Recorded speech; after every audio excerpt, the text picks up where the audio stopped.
Hey everybody, it's your girl Javisha and I am back with another video.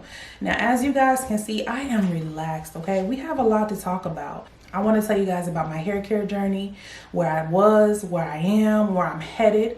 I want to give you guys the tips and tricks that I learned along the way. This conversation is going to be good.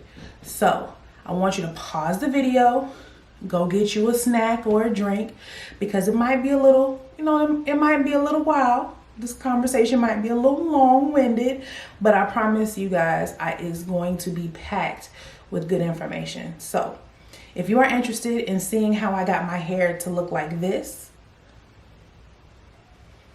I want you to stay tuned and keep on watching.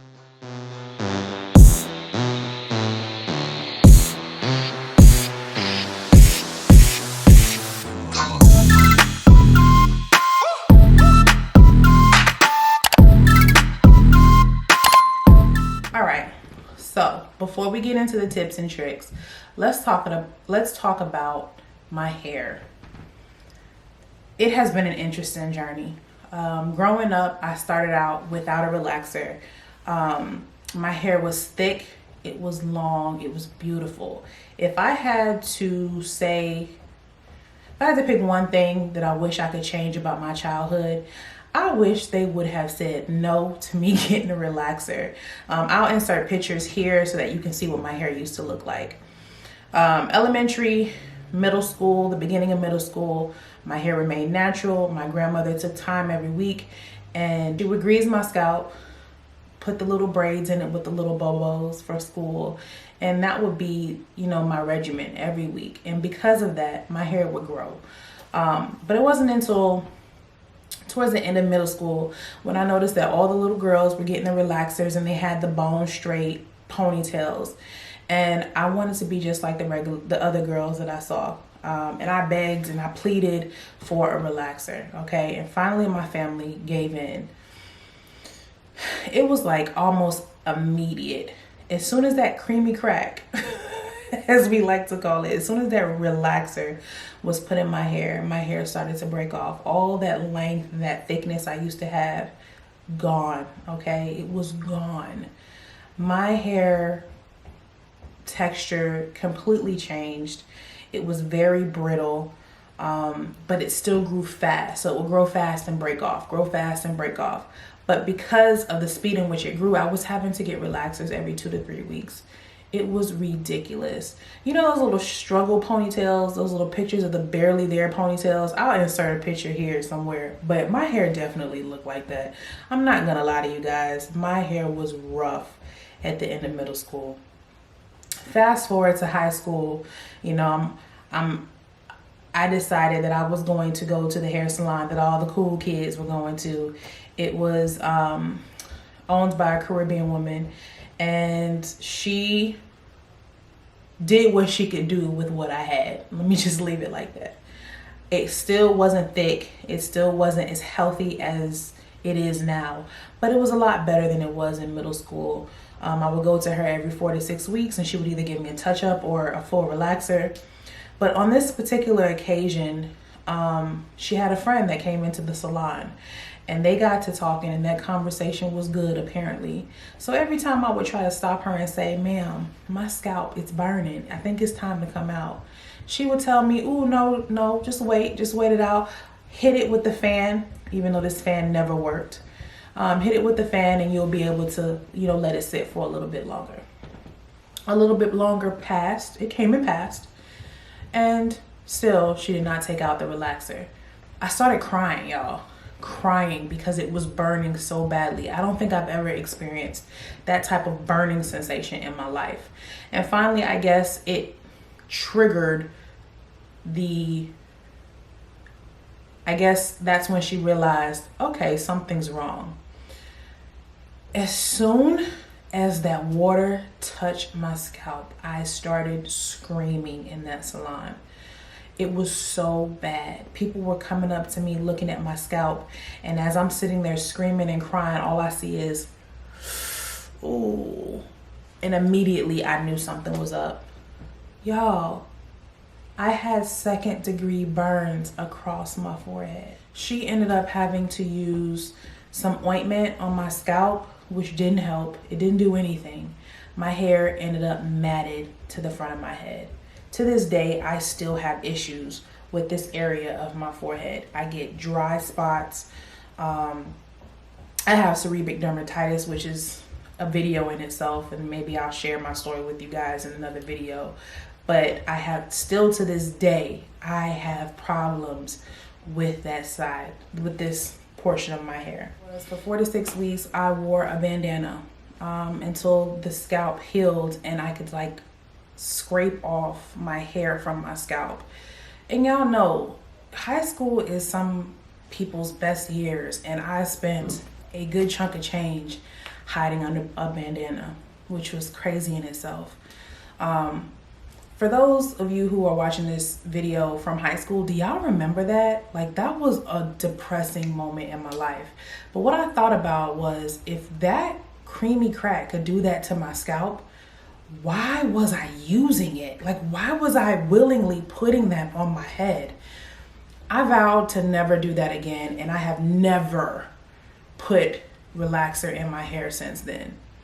But that began my overall natural hair journey. At the time, I didn't really know what it was. There was no natural hair journey. There was no YouTube community. I really just had to play it by ear, to be honest.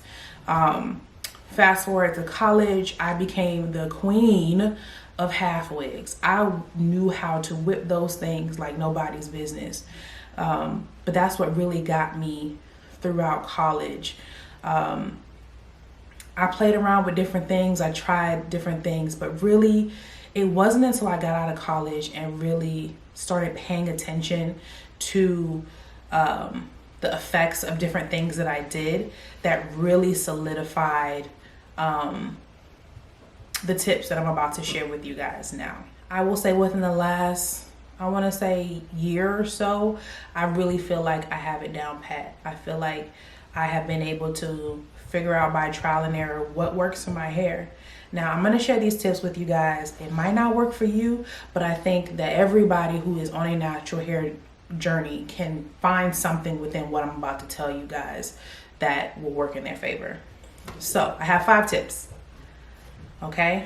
Now, the first tip,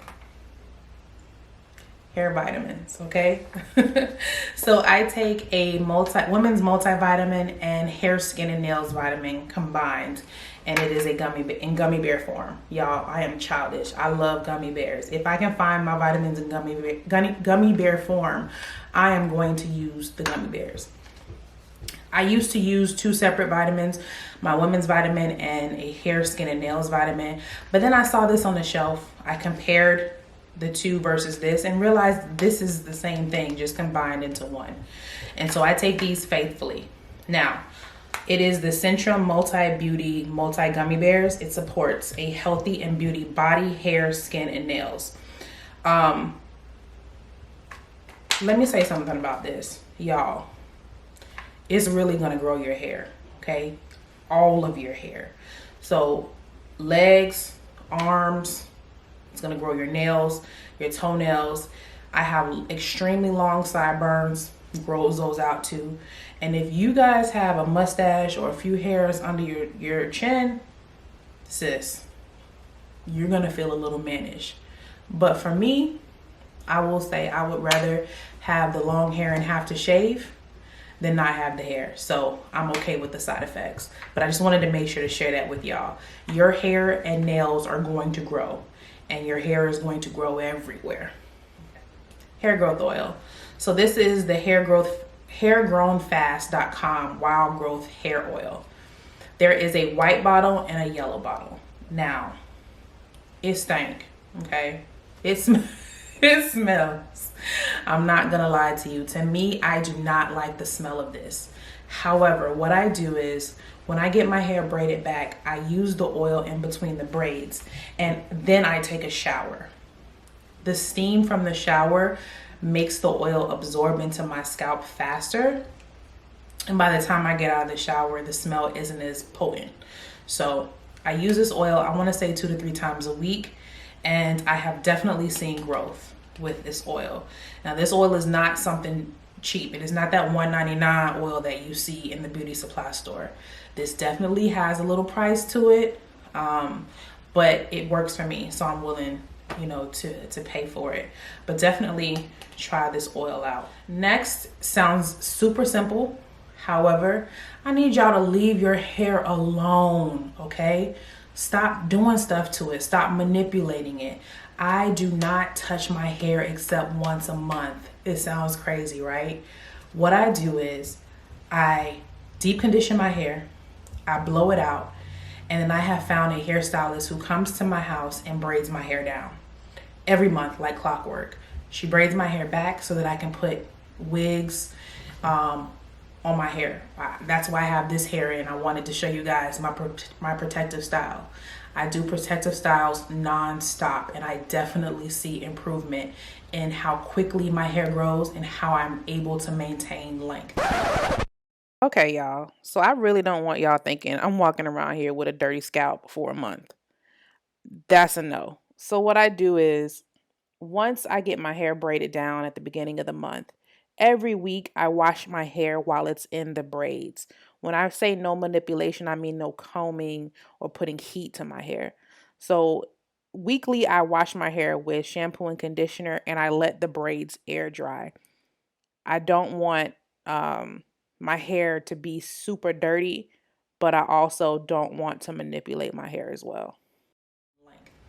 You want to make sure that you use protective styles. If you don't like wigs, do braids, do rope twists, do faux locks, do goddess locks. There are crochet.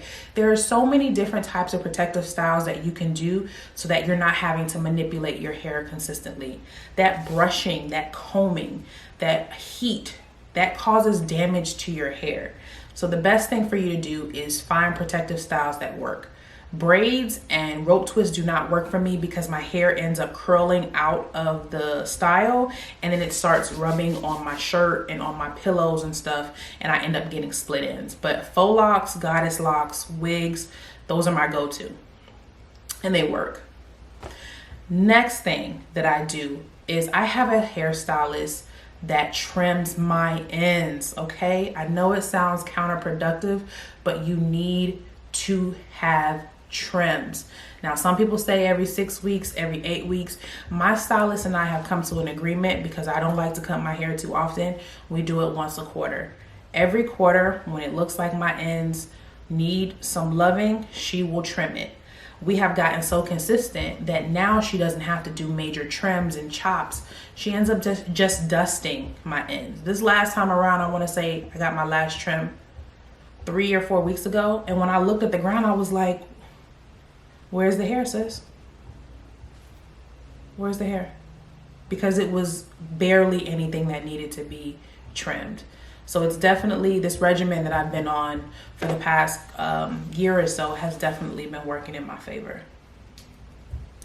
Please cut your ends. Let those straggly ends go.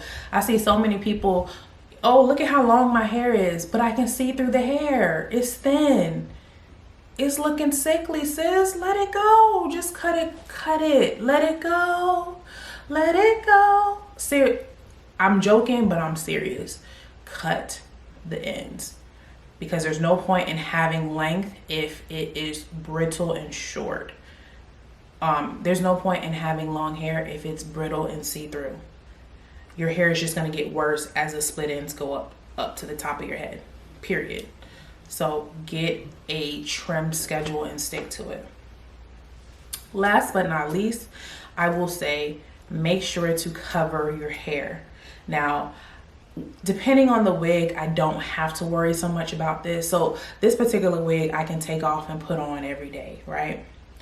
When I have this on in the daytime, my hair is protected. But when I take this off at night, I need to protect my hair. So I either use a satin cap, and I know those are a little controversial right now because people like to, go out in the world in their satin cap. We're not going to get into it, but I know they're a little controversial. But I will say you need to have a satin cap. I wear mine to bed when I take my wigs off.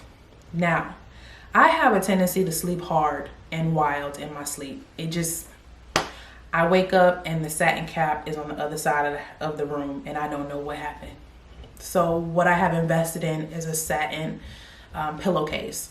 So once that cap comes off, my hair is still protected because I'm laying on a satin pillowcase. So my hair is not rubbing up against something that is causing split ends. Now, when you think about it, not only do you have to create an environment where your hair wants to grow, so that's the hair vitamins and the hair oil, but you also want to maintain the length and the health that you do have. So that means making sure to do low manipulation, making sure to get the trims. But then, like I just said, making sure that you're not having that rubbing up against your hair causing split ends. Because the reality of it is your ends are the longest, oldest portion of your hair. They are weak. You want to make sure to take care of them. I know I'm running through them fast, but this video is getting long and I just want to make sure that I get you guys all the details. Now, I'm a little lazy, but I'm open to any tips or tricks that you guys might have. The rice water, the clay mask, that sounded like a lot, but I'm willing to try it if you guys want me to. So if you do, leave a comment in the comment section below. But any other tips that you guys might have that have helped you on your hair journey, definitely want to hear about them. I will be keeping you guys up to date on my journey because I just want to share whatever information that I gain along the way. My hairstylist, every time we cut my hair or she braids it down, I take pictures so that I can track the progress, and I will be sharing those periodically. But I think that's it. I will see you guys in the next video. Let me know if this video was helpful. Don't forget to like, comment, and subscribe, and I will see you guys in the next one. Bye.